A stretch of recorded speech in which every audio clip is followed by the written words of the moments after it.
Hello, welcome everybody. This is our technology class for week 9. And so this is now the start of the second quarter. So everything from today moving forward will count towards your second quarter. And we actually have something special planned this week. So I am doing this, not this exact lesson, but I'm doing this exact topic with all of our grades, kindergarten through 8th grade. So November is National Career Development Month. So in order to celebrate, we are going to be taking a look at technology careers and specifically computer programmer. We're going to be talking about what does a computer programmer do?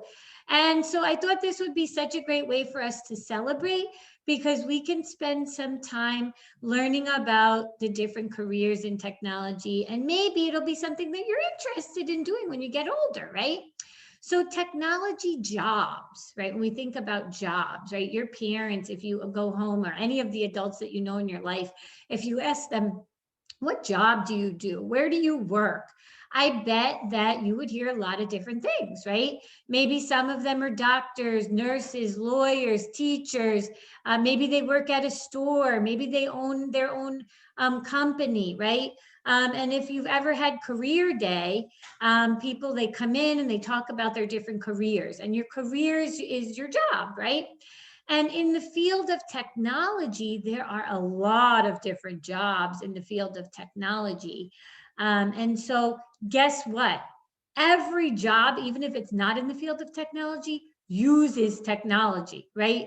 Because people use computers, they use the internet, they use different apps and software programs, right? In order to help them do their job. So for you guys, when you get older and you get your first job, I know that technology will be a part of your job because it's a part of every job.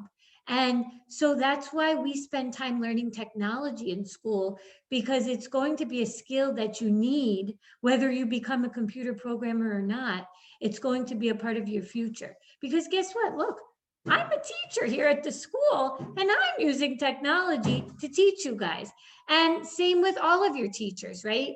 And even your friends who are in remote through Zoom, they're using technology to learn. So it's really a part of all of our lives. And COVID-19, right? And technology, it's really changed our lives. I put this little cute picture. There's the teacher and there's all the students, right? And they're all on Zoom. And so think about it. Somebody had to create the company that makes the product, Zoom, right? And that's a tech job. But then the teacher is using Zoom technology to teach their class. And the students are using technology to learn. So technology is really a part of all of our lives, and we need it to really help us.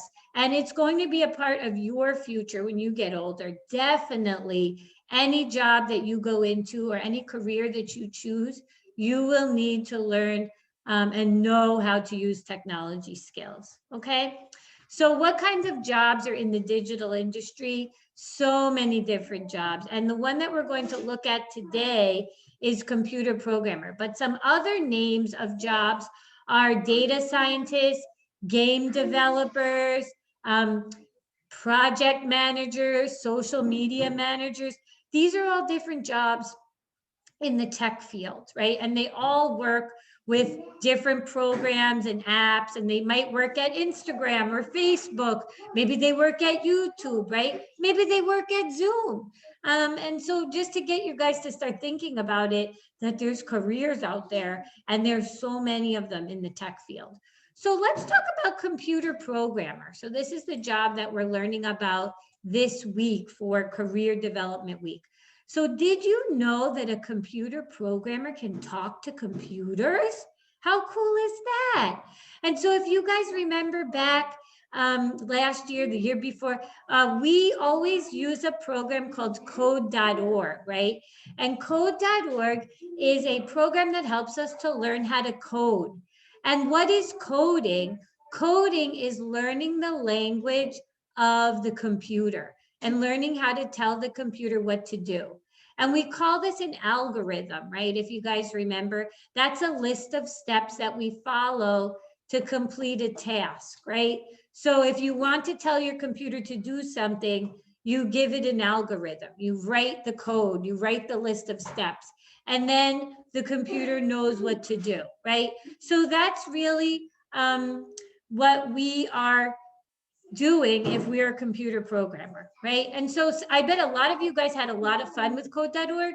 And as you get older, there's a lot of different other coding programs that you can learn on. Tinker, we've used Tinker before, Scratch. And those are all to prepare students for maybe working in the career of a computer programmer, right? So what skills do I need to learn to work as a computer programmer? Well, you need to learn how to, your keyboarding, right? Typing. You're typing code into the computer. You need to learn how to type. That's why we spend time with that. You need to know how to be on a team, right? Teamwork. So you think about our second step lessons where we're learning about empathy, thinking about how other people feel, solving problems, calming down, working with other people, right? That's because guess what? In the tech field, these skills are really important. You know, people who create games and apps, they work on large teams with other computer programmers and designers and product managers. And all of these people, they have to care about each other, right? And they have to solve problems together. And so, yes, you do need to understand coding and know how to code, but you also need to know how to solve problems and work with other people. So that's why part of our technology lessons we spend with our second step lessons, because it's really important for us to have those people skills. They call them soft skills, right? Because you could be the most amazing programmer, but you're just a mean person and you don't want to hear the ideas of anybody. Who's going to want to make an app with you, right? If you're just like this mean person who never even wants to hear the ideas of other people. Or if you're never even stopping and thinking, how is this game going to make people feel when they play it? Or when they use my app that I created, how are they going to feel, right? You need to understand empathy to be able to create technology that is going to be fun and enjoyable for people, right? So we are now going to read a very special story. And the story is called Grace Hopper, Queen of Computer Code. And she was one of the very first computer programmers. And so I thought it would be fun for us to, as part of Career Development Month, spend some time reading the story about one of our very first computer programmers in the United States. So hang on, I'm just going to pause this. So here's our story. So I'm going to read it to you guys. So it's called Grace Hopper, Queen of Computer Code. Sorry, let me get the story to actually move. Okay, here we go. Here we go. Grace leaned back in her chair and yawned. Once again, she had worked far into the night writing computer code. Grace's latest computer program, one to guide Navy missiles, was almost complete. All that was left was to check her work. Grace reviewed the code line by line, making sure she hadn't made any mistakes. When she finished, Grace set down her pencil and frowned. The last section of her program, a bit of code that multiplied numbers, looked familiar. She checked back through her work and found she had written that same code before, over and over again. Grace snorted. What a colossal waste of time! There had to be a better way. Why not make the computer do the work? Computers were good at doing boring jobs, right? So look at her, she's thinking, I don't want to do something over and over and over again. A computer should do that. She figured out a way to store pieces of a program like her multiplication code inside the machine. When she needed to use that code in another program, all Grace had to do was tell the computer where to find it. The computer then joined together the many bits of code into one complete program. No one had ever done this before. Even as a child, Grace loved to tinker with gadgets and learn new ideas. She wanted to understand how things worked so she could make them better. When Grace was 7, She unscrewed the back of her alarm clock and took a peek. She reached in and spring! Out popped a spring, followed by several gears. One rolled across the floor and under her bed. Grace scooped up the parts and tried to put them back together. No matter which piece she put where, she couldn't get the clock to run. She needed another clock that she could study, one that was still working. Grace sprinted from room to room. Clock by clock, she fiddled with the gears and springs, levers and pins. She arranged them this way and that way. 7 clocks later, 7-year-old Grace understood what made clocks tick. When Grace's mother discovered the many jumbles of clock parts scattered around the house, all she could do was laugh. Grace was just being Grace, a very curious young 7-year-old girl. Once Grace figured out how clocks worked, she moved on to bigger challenges. She followed a complicated blueprint and constructed a dollhouse made of stone. But there were no stairs. How could her dolls get to the top floor? Not a problem for our junior engineer, Grace. She opened her toy construction kit and laid out everything she'd need: nuts, bolts, metal pieces, and an electric motor. It took some experimentation, but Grace figured it out. Now her dolls had an elevator to go upstairs. Wow. So look, this is what she said. If you've got a good idea and you know it's going to work, go ahead and do it. This is what Grace was saying. And look, there's her dollhouse, and she made an elevator for her dollhouse. Grace delighted in learning difficult concepts. The harder, the better.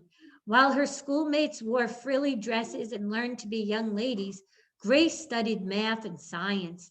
Her bedroom overflowed with books and scientific equipment. Wow, look at her room. She's really into science.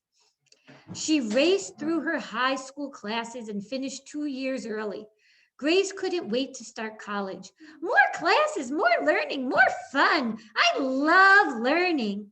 On the day of the college entrance, her grades arrived and Grace's hands trembled. She ripped open the envelope and proudly read aloud to her parents all of her high marks in math and science. But when she got to her language grade for Latin, she got silent. She failed! She failed Latin. Without Latin, Grace couldn't go to college. Without college, Grace couldn't be a mathematician. And without math, Grace couldn't be Grace.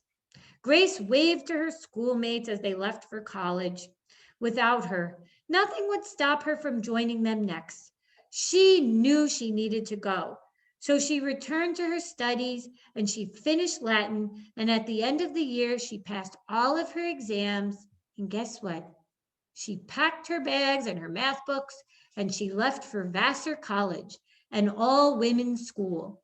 Some of her classmates took classes called Husbands and Wives and Motherhood, but not Grace. Her favorite subject was math and physics. Look, there she is, going to college. Grace did more in college than just study. Whenever there was fun or adventure, she was always found in line. Her personal motto was dare and do. When a barnstormer came to town offering plane rides, Grace rushed to sign up. Look, she's going on her first plane ride. She pulled herself up into the seat behind the pilot and adjusted her goggles. With a deafening roar, the propeller sputtered into action. The biplane rattled across the field and lifted off. With each loop-the-loop through the air, Grace's grin grew wider and wider. Because of Grace's hard work and intelligence, the other students respected her abilities. They often came to her for help with their studies. One day, her fellow students entered the room only to see a bathtub filled to the brim with water. Grace invited a volunteer to step into the tub, clothes and all. Water sloshed over the edges and flooded the floor. The students started laughing. Grace explained the reason for the tidal wave. The volume of the student's body pushed out the same volume of water. The result? One soggy student wrapped in a towel and one math lesson never forgotten. When Grace moved on to graduate school at Yale University, There was only one other woman in her class. This didn't bother Grace in the least. Our young people are the future. Grace wanted to share her passion for math, so she took a teaching job at Vassar College. Her classes were always fun, and everybody loved her, and she loved teaching them how to solve problems. Grace decided to join the Navy, and guess what? She was so excited to join. Faithfulness in all things, my motto is. The world will be a better place when you all agree with me. So you can see Grace, she had a lot of opinions. Because of her superior math skills, Grace was assigned to write programs and use code for one of the first computers ever built, the Mark I. Only a few people had ever programmed it before, and she had learned how to do it on her own. One late summer day, a coworker burst into Grace's office. The new computer Mark II had stopped working. She gasped. This had never happened before, not with any of her programs. Grace thought it had to be a prank. Maybe they were playing a joke on her. But the computer really wasn't working. For hours, Grace and her team reviewed the code, but could find no error. It was as if the green ceramic gremlin that always sat in Grace's office had come to life and snuck into the machine. That was it, wasn't it? Maybe the problem wasn't in her program. Maybe it was in the computer. Grace jumped to her feet and hurried down the hall. The immense computer room usually thrummed with the click of metal switches and whir of paper tape. Today, all was silent. I have an insatiable curiosity, she said. It's solving problems.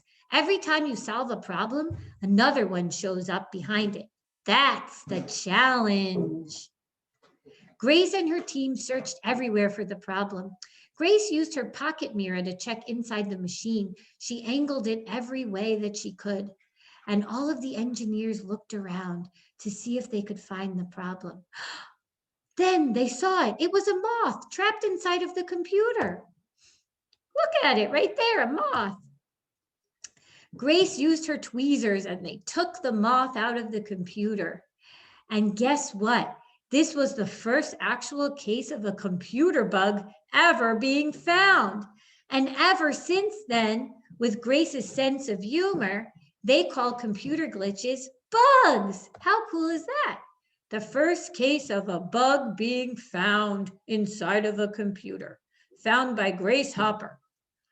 Early computers didn't understand letters or words, only programs filled with lines and lines of ones and zeros. As Grace worked on a brand new computer called the UNIVAC 1, she thought about ways to make programming even easier. Not everyone was as comfortable thinking in numbers as Grace was, and she wanted to make sure that anyone would be able to use computers, not just scientists or engineers. She looked at the wall clock rigged and she thought to herself, I need to use my imagination. I need to think outside of the box to solve this problem. And you know what she always used to say? Humans are allergic to change. They always like to say, we've done it this way, and we don't need to do it a different way. But Grace said, you know what? We need to always think of new ways to do things. And she started doodling and using her imagination. While she drew, she asked herself questions. Why should people have to learn computer language? Why couldn't computers learn people language? They could! Grace invented a program that let people use words to tell the computer what to do. Her program was called Flowmatic. It included simple English commands like multiply, and Flowmatic translated multiply and other commands into instructions the computer could understand. Excuse me.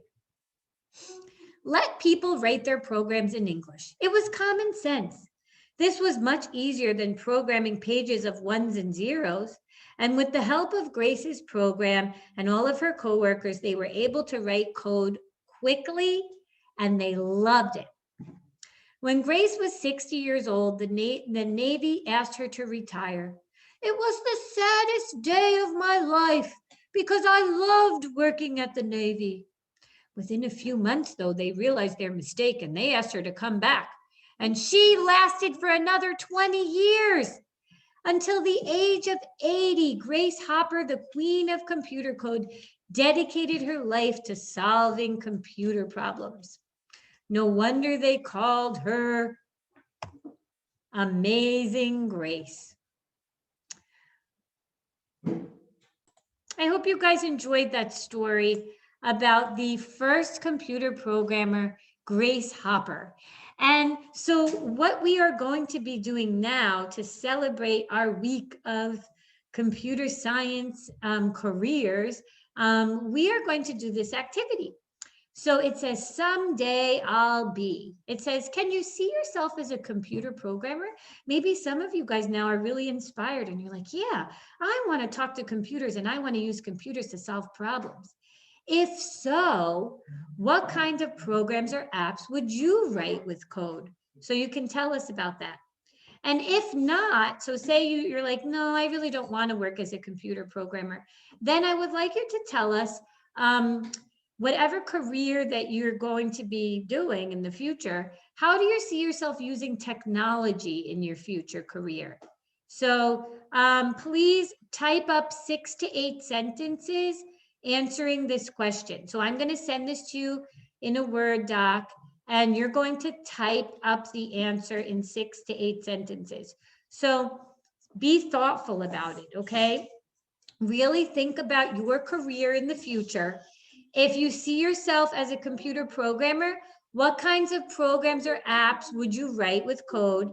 And if you're not working as a computer programmer, but you have a different career, how do you see yourself using technology in that career? Okay, so have fun with this, guys. If you want to even, type a little story about maybe yourself in the future, pretending that it's you doing the job, that would be so fun.